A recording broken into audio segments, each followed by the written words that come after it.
There is in front of me, in front of the main court in Benghazi, more than 50,000 people. With tight controls on media and communications in Libya, it's been difficult to confirm the extent of the protests and the violence. But with the regime vowing to crush any further attempt to challenge Gaddafi, more unrest is likely to come. Hazem Sika, AlJazeera. Well, you may remember not very long ago we played an interview that I conducted with a doctor in Bahrain who sounded completely frantic. Well, here's another man who sounds almost at the end of his tether. Here's Mohammed El-Bakhawi. He's an engineer in Benghazi, that northeastern city in Libya, and he told me that he's seen the violent response from the security forces. He wants a lot of help from people outside his country. I can tell you today there is a big massacre. While the people were marching to the cemetery, bearing 30 martyrs on their way, live ammunition, they were hit with live ammunition in front of the army brigade in Birka. And 4 demonstrators were killed, or barriers were killed. And there is a big massacre happening. We hear every few minutes that there are people killed. Mr. El-Bakhawi, who do you believe fired the shots that killed these people? The people who fired these shots are the security of the government, the revolutionary committees, and the security brought from outside Benghazi. We don't think that our Libyan people can do this. I think we think that as in Beida, there are some African, French-speaking Africans are being brought to the eastern region to kill our people. There is a big massacre. Here, the people are really upset with the war. It is not possible. Where is the Human Rights International? Where is the United Nations? Or did Gaddafi bribe them with his billions of dollars? Where is Obama? Where is the rest of the world? People are dying on the street. They had a court for Hariri, one person, a court, international court. Tens of people are dying in Benghazi today. Please, please, reveal our message. Our people have been killed. Now thousands of demonstrators are in front of the court. Ladies, kids, old people. We are here chanting against the government. The slogan yesterday was, we need decent life. Today the slogan has changed.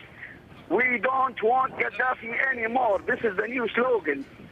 Because of their killings, they made the people hate them. They don't want them anymore. Once again, let's bring in Ibrahim Shakir, Deputy Director of Brookings Doha Centre. When we see these events unfolding in so many different countries, it's simple to think that there are many similarities, but there are as many differences, I would suggest. That's true. There are many differences indeed, and Libya is different from Bahrain and is different from Bahrain in many different ways. And I actually see the chances of a victory of the people in Libya are great, actually, because I see the conflict there. It's the state against the people. And the state or the Al-Gaddafi does not have really popular support in the street. It's mainly the security apparatuses in Libya that is driving the But if you have had the crutch, if you like, the support, if you like, of one man running your country who assumes the role of the father of the country, and suddenly he goes away, then it's quite possible that without that support, the country could fall over, even if it doesn't want him to be there. So who's there ready to prop up? That's very legitimate concern, David. And we have, that was one of the challenges actually in Tunisia, and let's remember, and in Egypt as well. But we have seen that the Tunisians managed very well.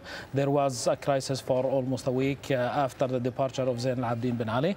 But then the Tunisians were able to figure it out and to get into the second phase. So yes, there is a challenge in Libya, and it's a challenge we have to recognize. But there are people there ready to step up.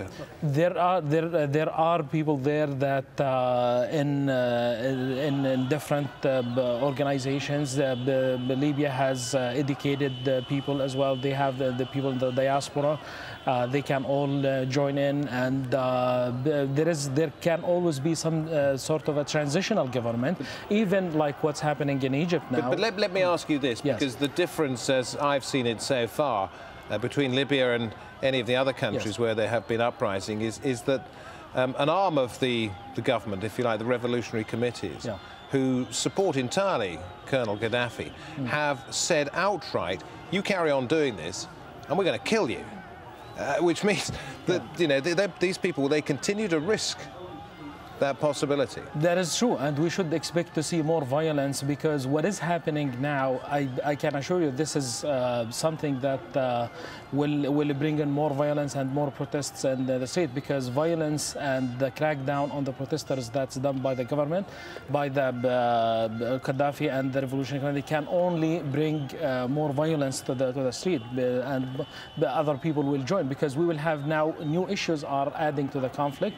We will have now people that have invested in the conflict, people that have lost families. We were talking, the reports are talking about 24 people being killed yesterday. So those people are not only numbers. Those people are people with faces, with families, with connections, with friends. So those who have been in neutral in the past, they are now invited by, to join in this revolution, because again, we're adding more issues, and the issues emerging, new issues are emerging every day, and this will exacerbate the situation and will move into an escalation of violence rather than in de-escalation and in managing the crisis and the revolution in there. So that is what's happening in Libya at the moment, and that's what the revolutionary committees will realize soon.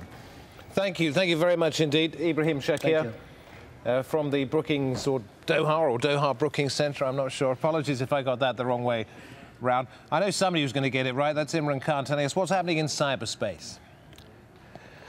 Well, David, to Bahrain first, and you get a real sense of the fear there after the army fired at protesters. Now, we heard Dr. Ghassam, a surgeon in Bahrain, speak on Al Jazeera earlier with that impassioned plea for help.